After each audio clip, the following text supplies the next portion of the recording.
This is crazy. This year has gone so fast. What a joyous time of year. What a wonderful, wonderful day to celebrate. I just love Christmas. I really do. I just love friends and family and everything that goes along with it. It's just a wonderful day. I'm pleased that Christmas Eve fell on a Sunday because we get to spend time with the ones that mean the most to us. And you really do mean the most to me. I'm just very grateful. We had a wonderful party last week. We ate and drank and ate some more and partied hard. It was fun. Holidays are always a crazy and hectic time. This morning I just invite you to find a few moments of rest. I'm sure as soon as we leave here, we have lunches and dinners and parties, and apparently there's a lot of people that have already begun their Christmas tailgating early. There's a lot going on these next 2 days. So I just invite you this morning to come and find Jesus. The Advent season is a season of preparation, a season of seeking, a season of preparing. Well, tonight, the Christ child comes. And I invite you for at least a few moments right now to open your hearts, open your lives, open your minds to His presence. We will end our service today with communion and singing of Silent Night with the candlelight, and I just want you to cherish this time. Build the memories today that your kids will talk about for years to come. This morning, I have an unusual story to tell, but it's one that I delight in telling. My work brings me into contact with many people. In fact, I deal with all kinds of people, from the humblest country folk to the highest officials. But the event that I most vividly recall, well, it happened one year at the year's peak season. Our country's leader had felt that additional taxes were needed for us to meet our budget. So he'd urged all local citizens to have their names registered at the polls so they could be duly taxed. Of course, this meant many thousands had to make their way across the countryside to a city which represented their political interests. I recall the weather, still cool. Although the fresh smell of spring was in the air, grass was even good enough for limited grazing on nearby hillsides. And the days, rather pleasant, but I admit the nights were somewhat chilly. But one night in particular, stands out in memory. It seems that the crowds had been unusually large that day, and many had come by seeking lodging for the night.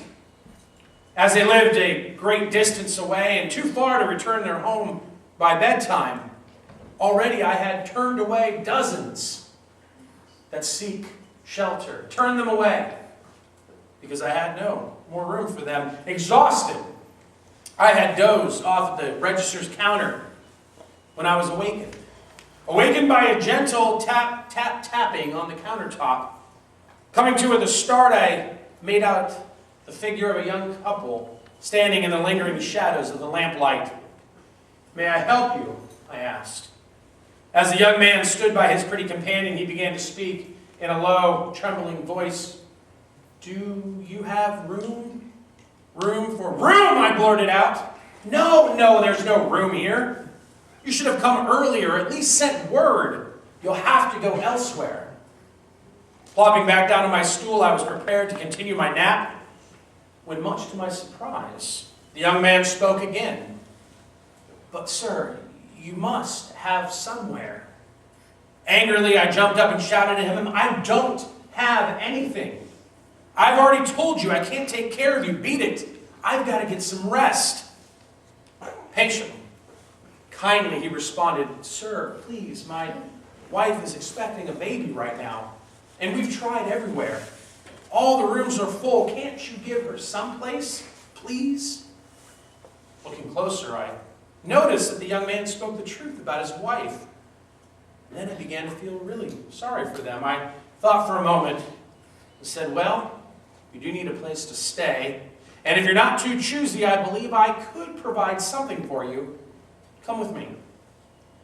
I led them to a cobweb-covered cattle cave nearby. It certainly wasn't the best of surroundings. And I must confess, though it did offer some shelter from the cold and a little bit of privacy, though I considered it to be the meagerest of offerings, the man was overjoyed. He couldn't stop thanking me for my kindness. I told him we could settle up in the morning. I left, went back to my stool, forgot all about them as I dozed off into dreamland. Lost in the midst of dream castles in my peaceful slumber, I was again awakened. This time, rather rudely, by a loud rapping at the door. Jumping up and hastily pacing to the door, I was greeted by 3 sheep herders. Well, they apologized profusely for stirring me from my sleep and made it clear that they weren't interested in a room. Instead, they went on to explain why they were there. With an air of excitement and a flair for the dramatic, they told me this fantastic story.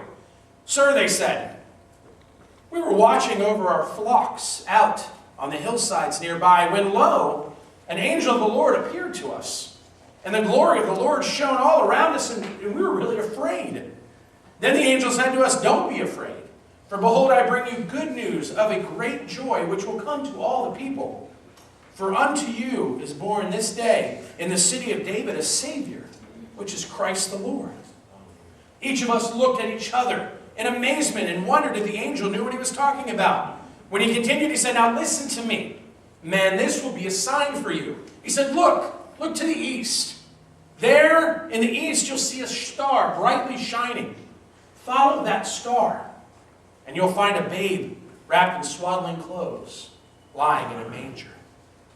He had no more said all that, when suddenly there was an angel with him, a multitude of angels, a multitude of heavenly hosts, and they were around him.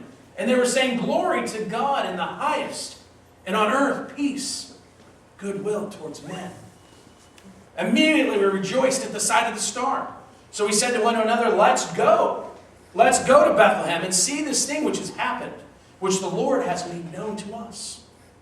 And we came with haste, sir, following the star. And you know, its light appears to fall over the place where we stand, this very inn. So we wondered if you could tell us something about the Christ child. Well, seemed like a fantastic story to me. I mean, I couldn't recall anything about a baby as I conducted my business. After all, I wasn't running a hospital here, or much less a maternity ward.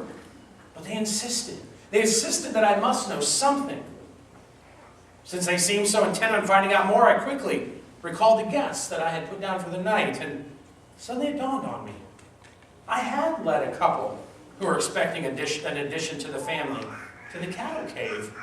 Oh yes, I explained. Maybe I do know something about the baby. Come with me. So excitedly, I led them to the manger place. And lo and behold, we all exclaimed in unison, it's a baby crying.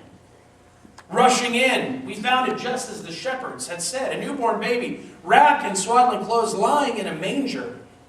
Then the shepherds, one by one, knelt down beside the manger in such a humble manner. I can't really explain what happened to me after that, but somehow I was touched. Somehow I was moved to kneel beside that manger too. Not only had a baby been born near my place of business, but strangely, I felt as if this baby had also been born in my heart. Oh, incidentally, I never did settle up with that couple for the night's lodging. I just felt that I had been more than repaid with the unsearchable riches of Christ. That's my story. How often it comes to mind. Just think, I almost had no room for the Christ. And as I reflected upon that throughout the years since, it seems to me something of a parable of the human predicament. So often people exclude the Christ from the end of their hearts. How about you? Have you made room for the Christ? Oh, one other thing, I forgot to introduce myself. I'm the innkeeper here at Bethlehem. No room at the inn. How often have we heard this worn-out cliche? Christmas pageants for centuries have repeated these famous words from this little-known innkeeper from Bethlehem. Except the one time that Wally got the role. You see, Wally was kind of big for his age, 7 years old. Everyone wondered what role the teacher would give him in the annual Christmas play, especially considering the fact that he had some disabilities that would hinder his ability to perform. Perhaps he could pull the curtain, hand out the bulletins.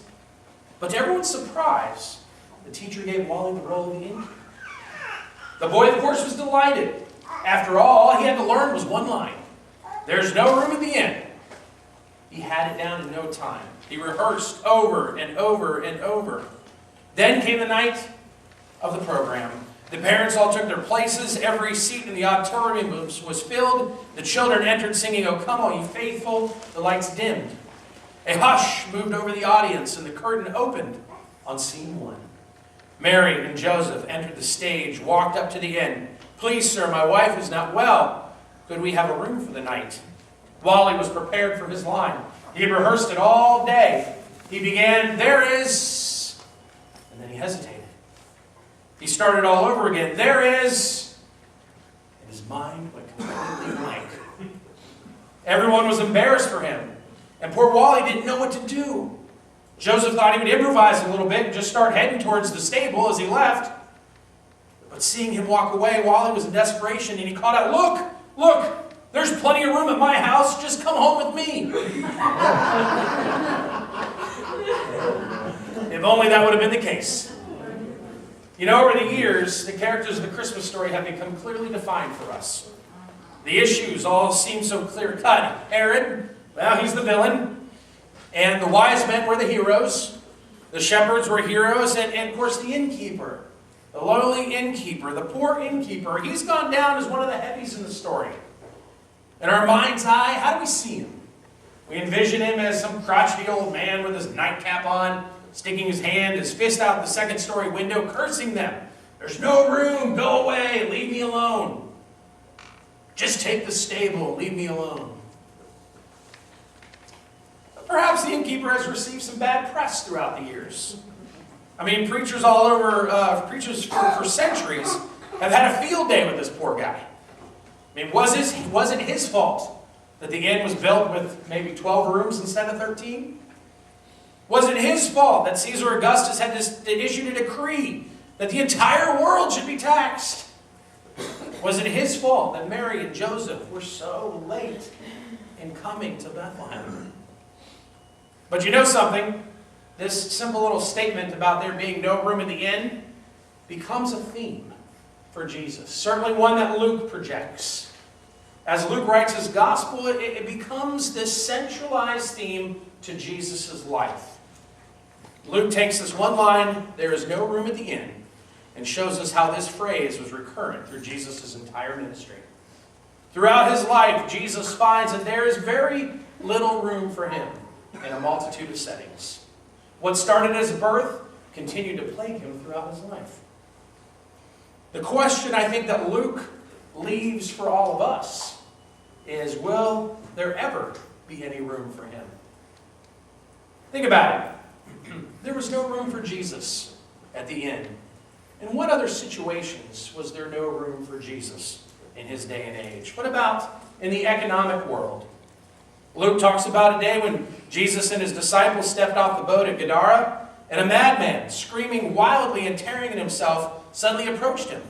Jesus walked up to the man and asked his name, and remember the guy replied, "I am Legion, for we are many." He was so possessed with so many spirits, and he was tormented day and night. He would cut himself. He was confused. They constantly pulled him and his mind in different directions. He was no longer one personality, but many personalities. So what did Jesus do? If you remember, he commanded that the demons come out of him. And they did, and they said, "Well, we need someplace to go." And they saw a whole big herd of swine, cattle or pigs that were up there. And they all went into the pigs. They drove the pigs crazy, and they rushed over the edge. And the pigs all died. But the man was healed. Now, what do you think the response of the community was? Keep in mind, this was a guy that had literally been in their community that they would see, and he didn't wear clothes. He was completely insane, and he would sit there and cut himself, and they would try to bind him and chain him up, and he would break out of it. So this was a crazy guy. I mean, every town has at least one crazy guy, right? I I mean, how would we feel right now if some screaming naked guy ran into the church and I mean, it would be bothersome. We'd be troubled by it. And all of a sudden, this guy's sitting peacefully. Jesus heals him. He's completely sane. He's normal. He's talking. He's eating. Everything's fine. Do you think the community sang, "Praise God, from whom all blessings flow"? Did they cry out, "Praise be to Jesus"? Did they build a hospital in the community and named it after the Nazarene? No, none of these things. What they did was send a committee to Jesus and kindly ask him to get out of town. You see, they weren't so concerned about the poor possessed guy. Well, see, he'd been around for years. They'd become part of the landscape. Crazy old, fill in the blank, whatever his name is. But what really got to him was the fact that Jesus destroyed the herd of swine to heal them. Interesting enough, swine really shouldn't be something that they should have been hurting anyway, right? Because it was forbidden to eat that.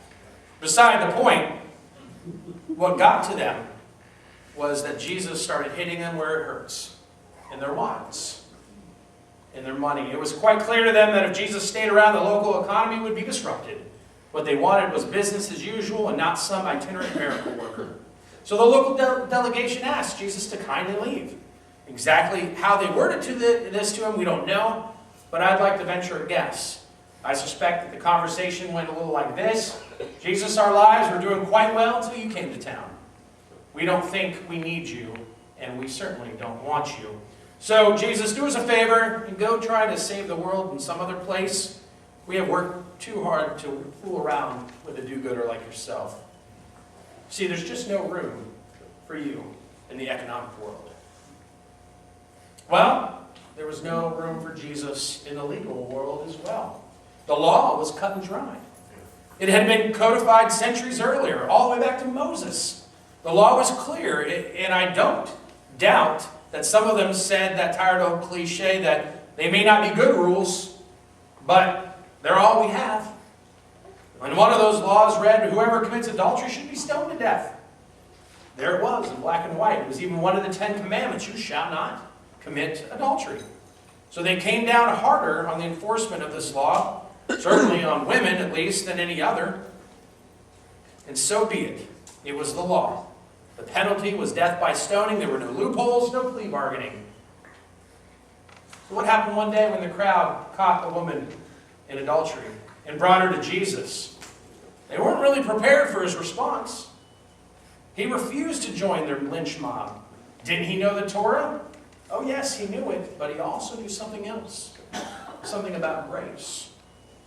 That was higher than the law, even than the great law of Moses. The crowd was astonished, to say the least. They dropped their stones. They walked away. But you better believe they didn't like it one single bit. A person who has had his mind changed against his will is a person whose mind hasn't changed. They certainly didn't do anything about it right away. They were biding their time. Jesus had said, in fact, people are more important than rules. They didn't buy that for a minute. To them, the law was the law, and it was clear that there was simply no place for Jesus in this whole matter. Where else did Jesus not fit in? Where else was there no room for him in his life? What about in the religious order? I mean, sounds strange, but it's true. People like Annas and Caiaphas already had all of the high positions that were available. Israel had all the high priests they needed and then some. Who was this new man on the scene who called himself teacher, rabbi? Where did he go to seminary? Who were his parents? Where does he get his authority? Nowhere is there any hint that the chief priests were accommodating to him. They didn't stretch out their arms and welcome Jesus into their clerical profession. In fact, they did everything they could to keep him out of it. They weren't about to adjust their comfortable lifestyles and position in the community because of the claims of Jesus. But it even went deeper than that. They earnestly thought that what he was doing was wrong, and they thought that it was their duty to oppose him. They organized themselves, and like politics, religion can create some strange bedfellows. Their planned climax when Jesus was hanging on a cross at Calvary. You see, there was just no room for Jesus in the world of the ecclesiastical. No room for Jesus in the world of politics. The people wanted him to be king. Some of his disciples became so enthusiastic they even asked him, prematurely as it was, for positions of authority when he came into power. Remember, they argued about who would get to sit on his right and on his left. When Jesus rode into Jerusalem and he walked into the temple on Palm Sunday, the crowd was prepared for a coronation ceremony. But once again, Jesus disappointed them. He refused to play the game of politics. No, I'll scratch your back if you scratch mine. He shunned the smoke-filled rooms and spent his time with people who did not have their hands on the levers of power in society. Oh, they gave him a mandate, all right. They all could agree that he should be crucified. So his earthly crown was exchanged for a crown of thorns. You see, the world of politics held no room for Jesus as well. Economic, legal, religious, political realms. Wherever Jesus turned, there was no room for him. What first began in Bethlehem that night, when the innkeeper turned him away, became a recurring theme throughout his whole life. So let's look at us today. You and me. Do we have room for Christ in our lives? When the innkeeper was presented with the unexpected situation that night, he faced what I call our universal dilemma. At that point, he became every man. Every man is asked, do you have room for the Messiah? The fact is that the Messiah comes knocking at the door of our hearts many times in life, in various ways and through various people, in various events. You might say, well, I'm not a preacher, I'm not a theologian. How am I supposed to recognize these events? That's precisely the point. See, we're given no more preparation for revelation than the innkeeper had that night. He was just an ordinary guy like you and me. He could have said, if I'd only known that this was the Messiah, I surely would have opened my doors. I surely would have found some place for him. But if he had known that, he'd have responded out of awe, fear, courtesy, not out of compassion. So the Messiah comes to us just as he came to the Bethlehem innkeeper, not in the form of a king with his entire splendor, but in the form of people in need, like Mary, like Joseph. And whether or not we receive Christ depends on how we respond to these people. The innkeeper claimed that he had no room. Isn't the crowded inn a rather appropriate symbol for our lives? So cluttered, so overwhelmed, bogged down. So often it's with things that really don't amount to a hill of beans. Our lives are so cluttered that there's just no time, no energy, no money, no room left over. Just no room in our lives for the Messiah.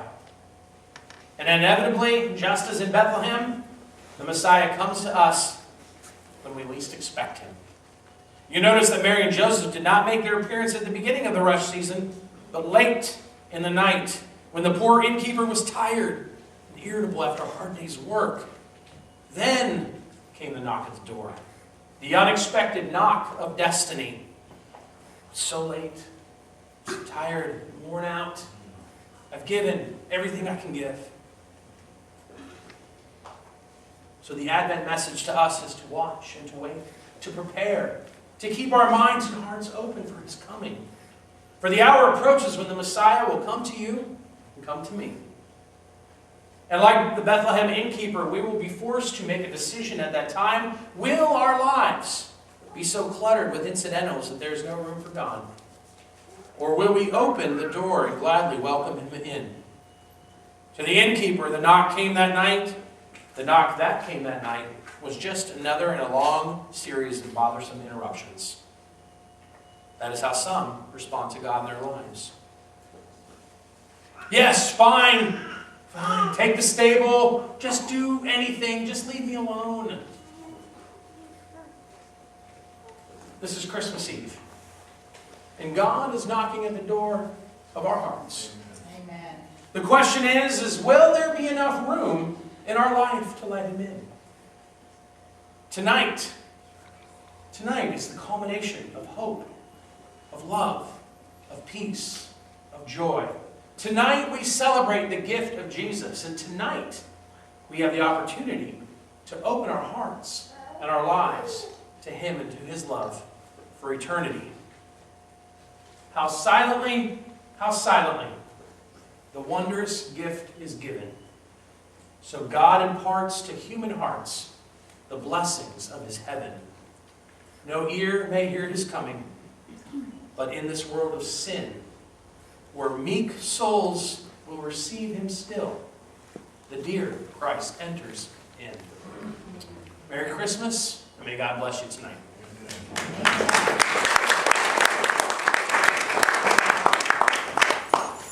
This morning, as we prepare to take our offering, I do want to make mention of a couple things.